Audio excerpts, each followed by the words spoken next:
having me, everyone. Thank you for being here. This is so cool. Wow. How's your day going? Great. It's lovely to see all these faces. Oh yeah, this is like I always say, oh my God, I love you guys. Yeah, I'm like on the wrong side of the table. I mean, I feel like this is home. This is my people, so it's wonderful. It's amazing. I thought we'd start our conversation at the very beginning of your career. Your first big breakout was in M. Night Shyamalan's The Village. Was it, yes, amazing movie, right? Was it true that you were cast based on a performance in a Shakespeare play? Yes, I did a performance of As You Like It, which was written by William Shakespeare at a theater in New York, the Public Theater. And Knight saw me in this play. I was 21, had just turned 21, and he waited afterwards to introduce himself. I was a huge fan. I had been watching the behind the scenes DVD footage for Unbreakable on like non-stop. And so I actually saw Knight in the audience, and I was like, whoa, that's M. Night Shyamalan. So he waited afterwards and introduced himself, and then a few weeks later asked to go to lunch, and at lunch he handed me the script to The Village and offered it to me, which was crazy. And now that I've been in the industry for over 20 years, I realize now more than ever how truly insane that was. But he's the kind of guy to make those sort of bold choices with confidence, so that was really cool. Did you feel a lot of pressure at the time? I didn't feel a lot of pressure because Knight was very empowering and rehearsed with me for about 6 months before we did the movie.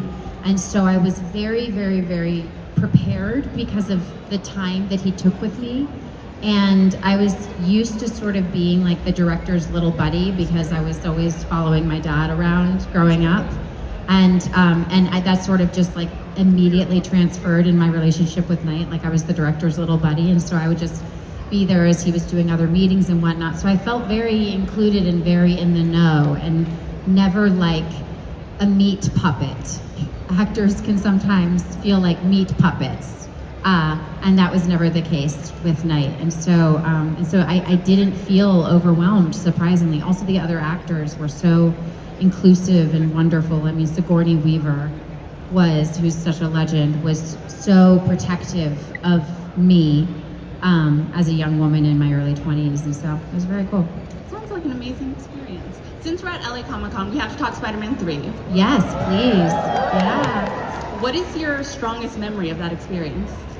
Oh, so many good memories. I just saw Kirsten Dunst 2 nights ago, and we hung out because she has a movie coming out called Roofman that she is superb in this film.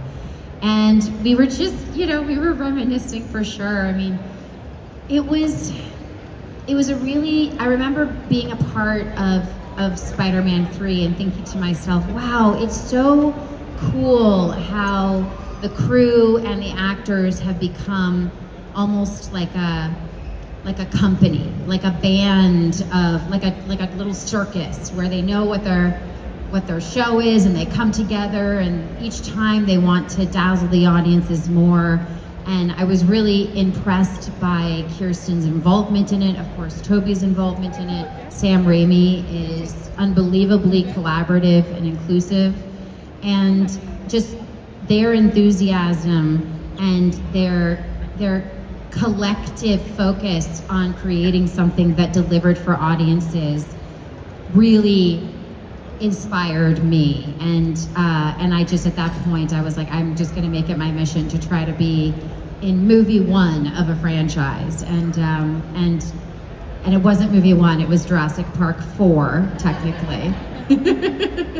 But to get to be part of something that continued was just fantastic. I heard you did some of your own stunts on Spider-Man 3, is that true? Well, it's, as an actor, you want to be able to do as much as you can, but you work very closely with the stunt choreographers and coordinators and performers to be able to perform, and then they know the point at which they need to take over. So yeah, I definitely, I got a lot of great training, and I was very enthusiastic, and I still feel some of some of those stunts from time to time. Getting caught by Spider-Man, yeah, it can sort of pull your arm out a little bit. But it was wonderful. And then I found out after I did the movie that I was actually pregnant with my son, who's now a rock climber, and he has blonde hair like Gwen Stacy. So he's like a hybrid Spider-Man Gwen Stacy boy in a way. I love that. You just mentioned Jurassic World, obviously huge franchise, amazing hit. What was it like to work with dinosaurs though? Oh my gosh, working with dinosaurs is so cool. It's so fun, you know, so many of us as kids, we love dinosaurs. I was obsessed with Land Before Time growing up. I named my dog, Land Before Time. Oh, so good, so good. And I felt like in Jurassic World Rebirth, I felt some Land Before Time vibes, to be honest. I was like, ooh, this feels kind of Land Before Time. There were definitely a lot of moments. And so getting to I mean, also watching Jurassic Park in the theaters as, you know, when I was 12, it was very impressionable for me, made a huge impact. I was like, those are the kinds of movies I want to do. And so getting to ultimately be part of them has been so wonderful. And the fact that the franchise, you know, I got to be in Jurassic Park 4, 5, and 6, and that now there's Jurassic Park 7, you know what I mean? It continues on and it evolves every single time. And the talent that the producers bring together and that Steven Spielberg invites into the process is always so impressive. So, you know. Aw, thank you. Your character Claire changed so much over the series. Did you feel like you were changing with Claire, or like what did you feel like when you were developing the character over the different movies? Yeah, I mean, it's interesting because I had never had the experience of playing a character over multiple projects, basically. Like, I had never been on a TV show. I'd never done anything serialized. I guess that's the best way to describe it. And so usually my character arc had the beginning, middle, and end in that, you know, one project. And with Claire, it's never a sure thing that there's going to be another movie. So every movie you need to treat it like that could be the end, and that's certainly how we treated Jurassic World. When we got the green light for Fallen Kingdom, I immediately was like, okay, I'm not cutting my hair because I want you to see the amount of time that has happened between the two films on my hair. Like my hair story and hair journey was very important to me. And then, yes, naturally, you know, you do evolve and you get older, and you know, the characters that were kids get older, and so having kind of a 10-year period of playing a character for me was allowed for a lot of introspection. It was really fun. It was great. Amazing. You also are an amazing director. You've directed some great episodes of The Mandalorian, Boba Fett. Very excited. What has it been like playing around in the Star Wars sandbox? It is the best. It is such a joy. It is such a privilege. I just finished shooting 2 episodes this summer for Ahsoka season 2. Y'all, it's so good. It is so good. It is beautiful. It is thrilling. It is adventurous. It is romantic. It is all the things that you want from an epic story. And I adore Dave Filoni. I would do anything for and with Dave Filoni. He's an extraordinary leader and visionary, and he's super funny. And the guy knows what he's talking about. And so, yes, I just got to finish that up and working on the cut. And it is just one of the greatest privileges and joys of my life, getting to play in that sandbox. You come from this background of you're an actor who's worked with directors. How has your acting experience impacted how you direct? Yeah, I mean, my acting experience is has hugely impacted the way that I direct because I like the actors the most. Because I obviously I really and that's, you know, I shouldn't say that. There's no the most, but I connect very viscerally to actors, and I also know what actors can bring to the table from a problem-solving perspective. And often actors are the least trusted members within the process. So I try to early on, I talk about not individual actors, I talk about the acting department. It is a department, it needs its prep time.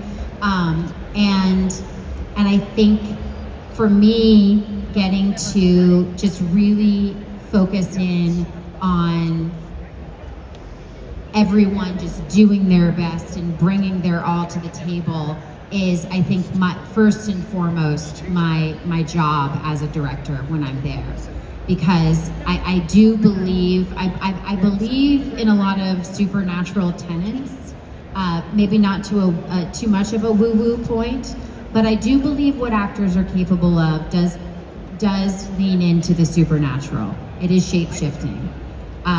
They can change the frequency of a room. They can change their heart rate.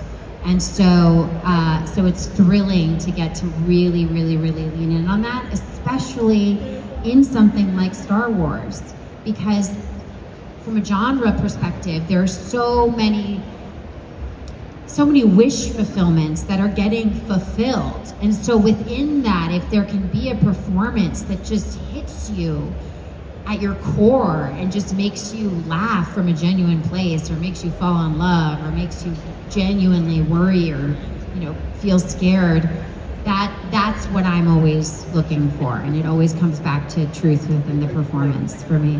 It's amazing. I think we have time for one or two fan questions if we make them fast. So if you could say your name, where you're from, and a question really quick. Do we have mics?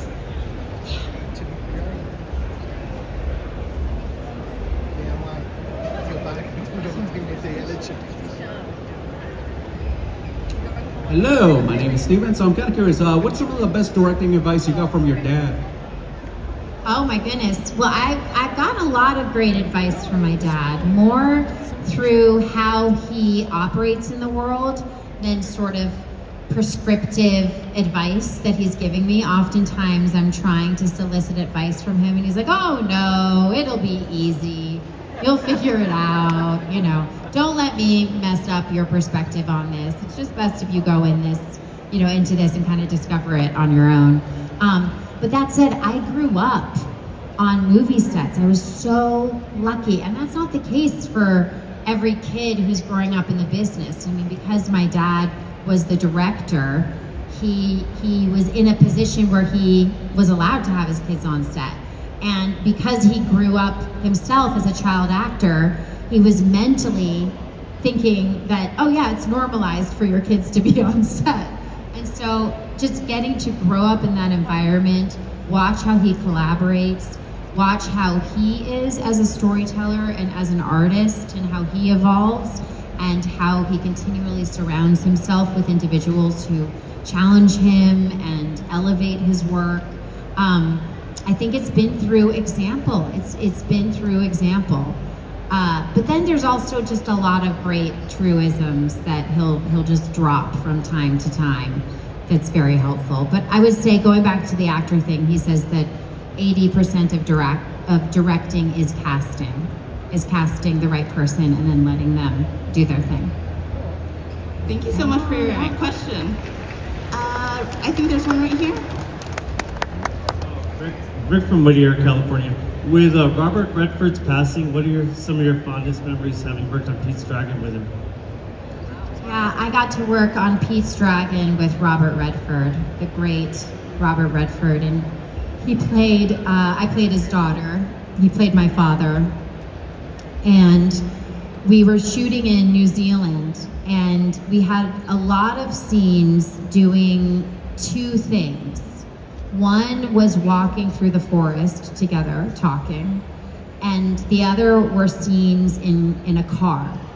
where either I was driving or Bob was driving. And so if you know anything about, kind of acting and those scenarios, you end up spending the entire day and, many days and sometimes many weeks in the car or walking the path in the forest. So you can imagine the amount of stories that I was privy to was remarkable. And some things that really stood out to me. He talked about how the landscape in New Zealand reminded him of Santa Monica in the 30s and 40s. He was someone who loved planet Earth. Before he wanted to be an actor, he wanted to be a geologist. He really appreciated the natural landscape to a degree that showed his ability to be present.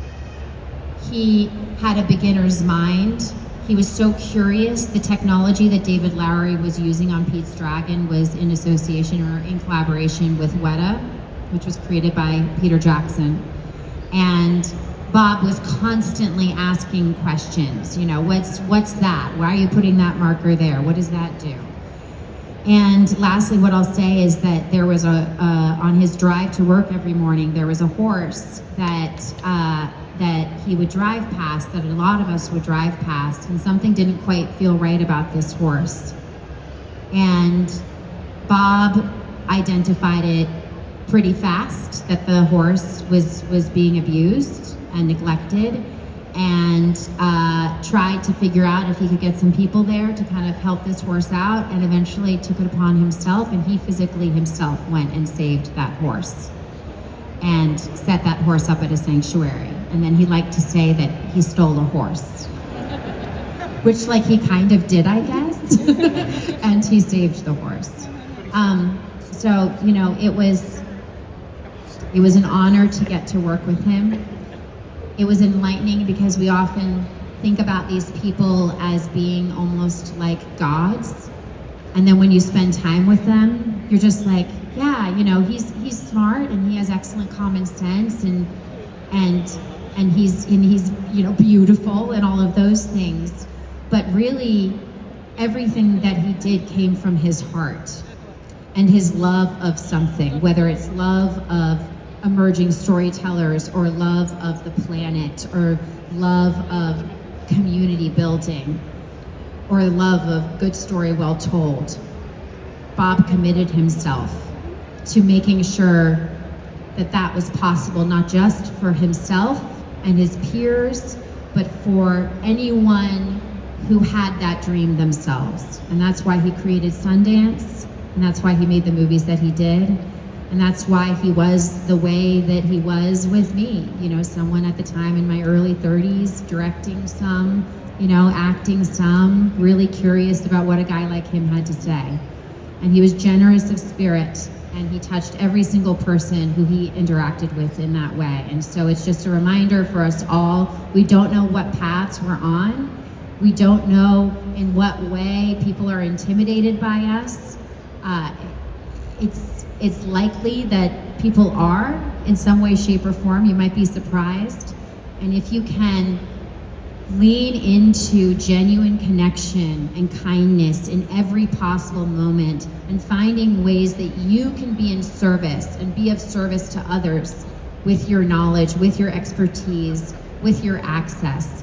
That's what Robert Redford did for his entire life. And I am so grateful for his work, and I'm so grateful to him. Thank you for your question. Incredible memory, and what an incredible question. Thank you so much, everyone, for joining us, and let's give a big round of applause to our amazing guest, Bryce Dallas Howard.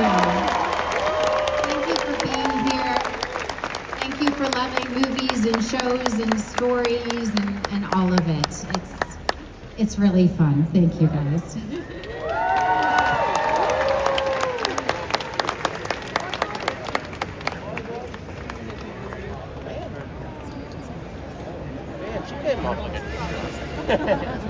Wow.